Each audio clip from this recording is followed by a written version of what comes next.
Noshu low carb indulgence honeycomb flavor. Only 2 grams of sugar per serve.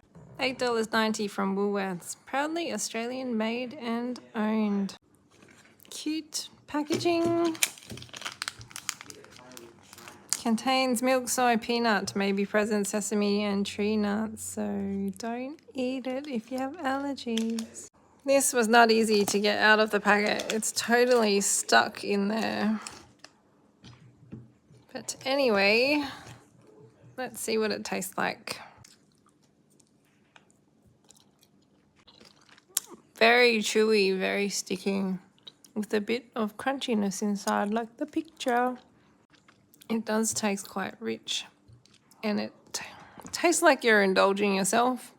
I don't know, it tastes bad, as in you're being naughty bad. Not that it tastes bad, it tastes pretty good. Only 3 grams of carbs.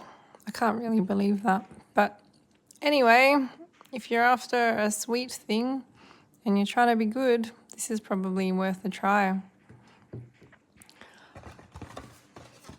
Is it real though? I don't know. You try it and tell me. I'm going to give it a 8 out of 10.